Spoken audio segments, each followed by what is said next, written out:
Good morning, students. Today we are going to start a new lesson. Lesson number 3. Be a good listener. Good मतलब अच्छा, listener मतलब सुनने वाला. Okay, you will find out what quality a good listener should have. इसमें बताया जाएगा आपको कि एक listener सुनने वाले को क्या क्या qualities होनी चाहिए. It is important to be a good listener when you are learning her language or when you are dealing with other people. Are you a good listener? You can find it out with the help of the following questions. What is given in the first para?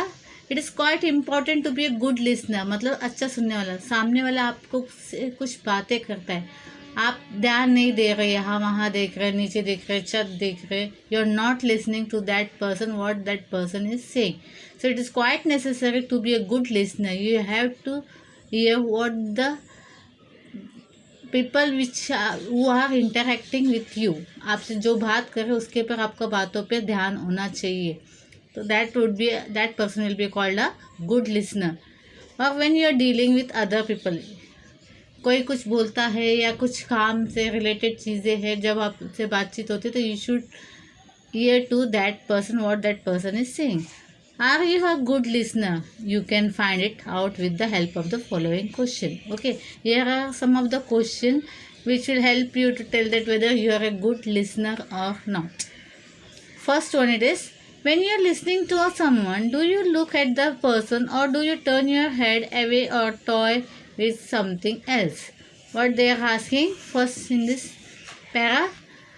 When you are listening to someone, when you are listening to someone is talking to you, whether you are listening to that person or not, you might be seeing up, you might be seeing some other thing, or you are playing with something, and means you are not giving attention to that person who is speaking.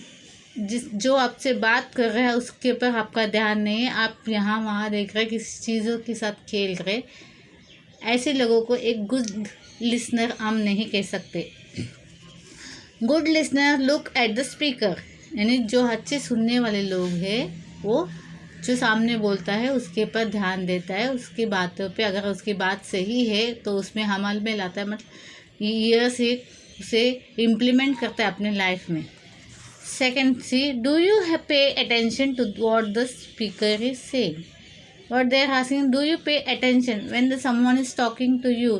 Did you concentrate to their words what they are saying. आप ध्यान दे रहे हो, आपका mind पूरा उधर है जो सामने वाला इंसान आपसे बात करता हो. Good listener pay close attention to the speaker. What the good listener do, they pay a close attention, मतलब उनका ध्यान, जो अच्छा लिसनर है वो बराबर ध्यान उनके ऊपर रहता है. जब आपको पढ़ाया जाता है, टीचर कोई लेक्चर दे रहे, कुछ लेसन एक्सप्लेन कर रहे, if you are not looking at to that person, उनकी बातों पे आप ध्यान नहीं दोगे, उनके बात क्या बता रही है अगर ध्यान नहीं दोगे तो आपको लेसन में क्या है वो आपको समझ में नहीं आएगा. You won't find what it is. तो it is quite necessary to understand the lesson और what is the reason behind the write this lesson and all, why it is mention in your subject. तो ये जानना बहुत ज़रूरी होता है. You have to hear what the teacher is saying. So what a good listener should do, you should pay a close attention to what the speaker is saying. Third, do you make any special efforts to understand the speaker. तो क्या आप कोई अपने तरफ से कोई efforts डालते हो समझने के लिए. If someone is explaining you, for example if teacher is explaining you something about the lesson, तो क्या आप अपने तरफ से भी कोई कोशिश करते हो उसे समझने के लिए. सिर्फ टीचर बोले ये इतना इम्पोर्टेंट, इतना ये नहीं होता है, काफ़ी नहीं होता है. Even you should put an efforts to understand what the teacher is trying to explain you. तो अपने तरफ से भी कोशिश होनी चाहिए. Here are some of the things that will help you understand the speaker better. यहाँ कुछ थिंग्स बताए गए, पॉइंट्स दिए गए हैं जिससे हमें समझ में आ सकता है what the listener should do. Here are some of the things that will help you to understand the speaker better. If you hear some new or unfamiliar words, try to guess their meanings from the context. मतलब when somebody is talking to you and you find some unfamiliar word, कोई ऐसे शब्द आप सुन रहे जिससे आप परिचित नहीं हो, कभी आपने सुना नहीं हो, उसका आपको मतलब नहीं पता, तो you should try to understand इसका जो वर्ड ये जो सामने वाले ने बताया इसका मतलब क्या हो सकता है, क्या इसका मतलब ये है. You have to understand it, you have to guess the meaning of that unfamiliar word. You can try to guess what the speaker will say the next. Now you can try to guess. यानी अभी कुछ point उन्होंने discuss किया आपके साथ, उसके बाद वो क्या हो सकता है, वो इस बारे में बात करे, तो आपको गेस करना आना चाहिए कि वो स्पीकर अभी नेक्स्ट किस बारे में बात करेंगे. Try to keep listening even when you feel that you do not understand the speaker or even when you disagree with the speaker. Wait for the speaker to finish what he is saying. Then you can get your doubts clarified by asking polite questions. What is the fourth point they are saying? Try to keep listening even what you feel that you do not understand the speaker. यानी जो भी सामने वाला बोल रहा है आप समझ नहीं पा रहे, but still you have to listen till he completes its sentences. अपनी बात वो जब तक रख नहीं पाते तब तक उनकी बातों पे ध्यान देना चाहिए, भले ही आपकी समझ में नहीं आ रहा है वो क्या किस बारे में बात कर रहे, वो क्या समझाना चाहते हैं. और ये भी हो सकता है कभी कभी सामने वाला कुछ बात कहता है, हम उससे एग्री नहीं करते हैं, हमें लगता है ये गलत है, ऐसा नहीं होना चाहिए. भले ही आप एग्री करो या डिसएग्री करो, but you have to still listen what the speaker is telling. जो भी कुछ बता रहे हो उसके ऊपर ध्यान आपका होना चाहिए, भले ही आप एग्री करते हो या डिसएग्री करते हो. Wait for the speaker to finish what he is saying. So what you have to wait till the speaker finish his speeches और whatever you want to explain it. Then if you have any doubt, अगर सामने वाला कुछ बोला आपको उस विषय पर कोई डाउट है तो आप अपने तरफ से पूछ सकते हैं, क्या आपने क्या कहा, मुझे इस चीज़ पे डाउट है, क्या कहना चाहते हो आप इसके बारे में. तो you can clarify the questions. जैसे समझो आपको कोई लेसन एक्सप्लेन किया गया, आपको लेसन के बारे में नहीं समझ में आ रहा है, तो आप टीचर की सारे बात सुनने के बाद आप पूछ सकते, टीचर आप इसका बोल रहे what is the meaning of that, I didn't get it. और ना ही कभी हो सकता है कि आप एग्री नहीं करते, तो आपको क्यों लगता है कि मुझे ये बात माननी चाहिए. You can ask but in a polite way, अच्छी तरह से. एक पोलाइटनेस होनी चाहिए, सामने वाले के लिए सम्मान भी होना चाहिए, उनके लिए आदर भी होना चाहिए, और अपनी बात उनके सामने रखने भी आने चाहिए आपको. उनको डिसरिस्पेक्ट ना करते हुए, उनको फीलिंग्स को हर्ट ना करते हुए आपको अपनी बात भी पहुंचानी है उन तक. Do you feel shy or afraid to ask questions? If you do not understand what is being said, put your questions to the speaker politely. See what it is given in this point. Do not feel shy or afraid. मतलब आपको शर्माना नहीं है, ना ही घबराना है कि किस तरह हम उनसे सवाल करें. If you do not understand what is being said, put your question to the speaker politely. आपके पास जो भी सवाल है उससे रिलेटेड, उस संबंध से रिलेटेड, आपको वो क्वेश्चंस पोलाइटली पूछना चाहिए, ना कि उनसे घबराते हुए, ना ही शर्माते हुए.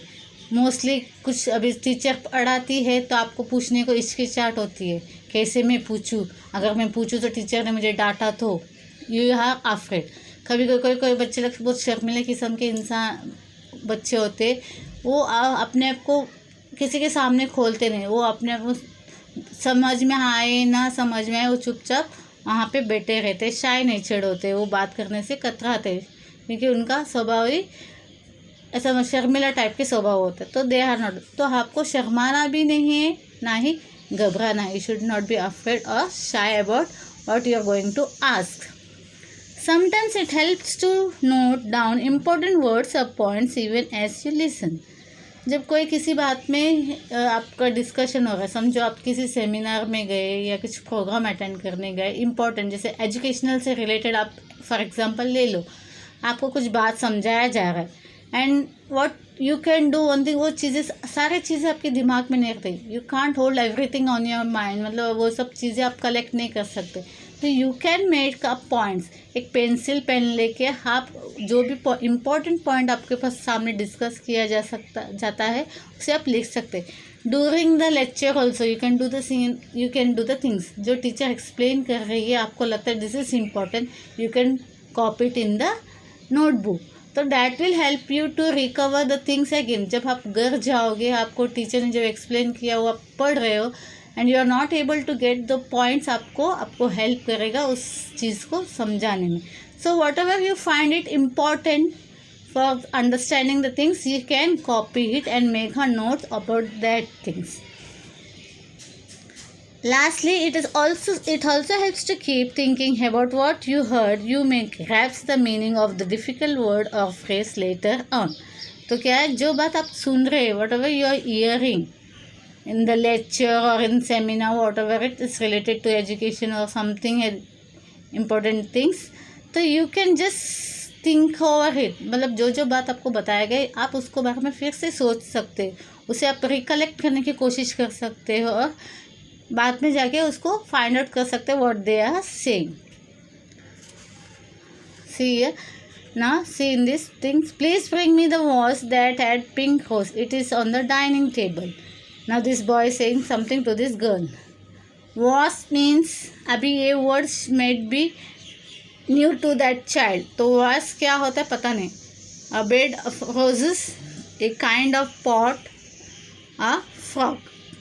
अभी वो सोच में पड़ गया कि क्या हो सकता है, वो हॉस का मतलब क्या हो सकता है. Actually it is a kind of a pot जहाँ पे जिसमें फ्लावर्स वगैरह रखे जाते हैं. उस पॉट में फ्लावर वेज हम लोग जो बोलते हैं, okay, that is veg.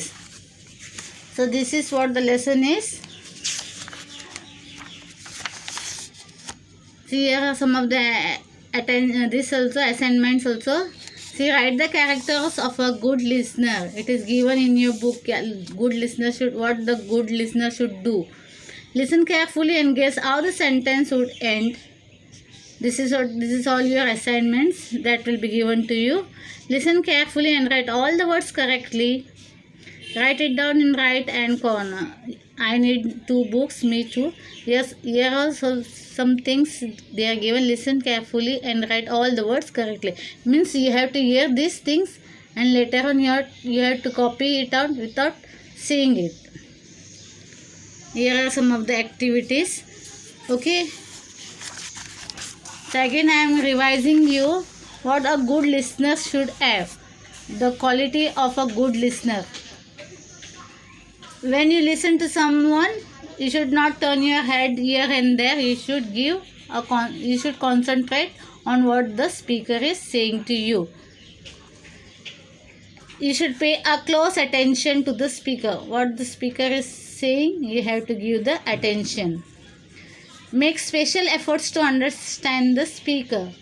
Whatever the speaker is saying to you, you should put your own efforts to understand what that person is trying to tell you. यानी अपनी तरफ से भी कोशिश होनी चाहिए उस बात को समझने के लिए. Then it is whatever it is spoken, आप ट्राई कर सकते हैं, कोशिश कर सकते हैं उसको समझने के लिए. You can try and guess what the speaker will say the next. यानी स्पीकर किसी बात टॉपिक में वो बात कर रहे, उसके बाद वो शायद इस बारे में बात करेंगे. आप कभी कभी गेस करते हो, हाँ कभी इसके बाद ये बोलेंगे या उसके बाद वो बोलेंगे, इसके बारे में डिस्कस करेंगे. तो sometimes we guess that. You can also try to guess what the speaker will tell the next. Then keep on listening. If you don't understand the things, still you keep on listening to the speaker.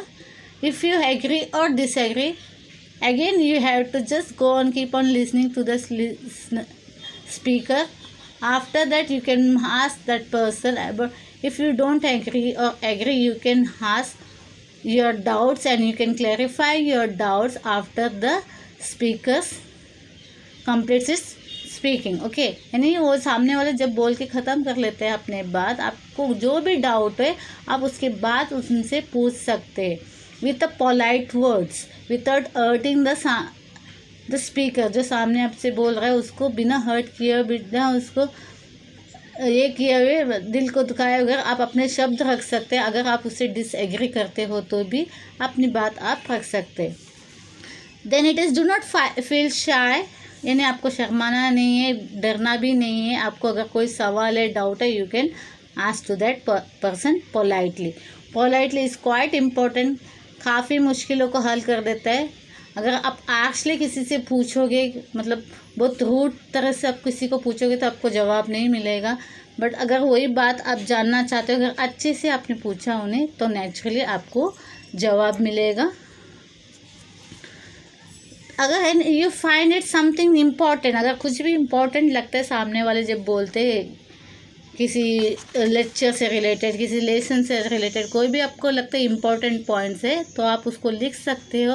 फिर घर जाके उसको recover कर सकते हो, क्या बोले हैं वो शब्द आपको क्या करेंगे, it will help you to understand it.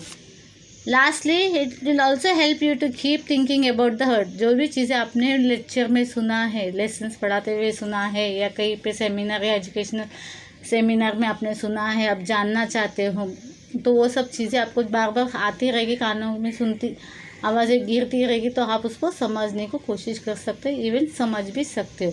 तो एक गुड लिसनर को क्या है, सामने वाला जो कहता है, जो पढ़ाता है वक्त, या टीचर जो कहती है, या कोई आपके लिए अच्छी चीज़ हो। पेरेंट्स लोग कभी कहते हैं कुछ बातें कि ऐसा नहीं करना चाहिए, गलत चीज़ रहेगा तो हम टोकते हैं आपको, सही चीज़ को समझाते हैं। तो उन सब चीज़ों को आपको ध्यान में रखना चाहिए, ताकि वो आपको फ्यूचर में आपको हेल्प करेगा। Okay, this is what it is in the to be a good listener. तो मैं भी आशा करती हूँ कि जो लेक्चर मैंने आपको दिए, I hope you are a good listener. आपने अच्छे से सुना होगा, ध्यान दिया होगा, एक्सपेक्टिंग सो। Thank you.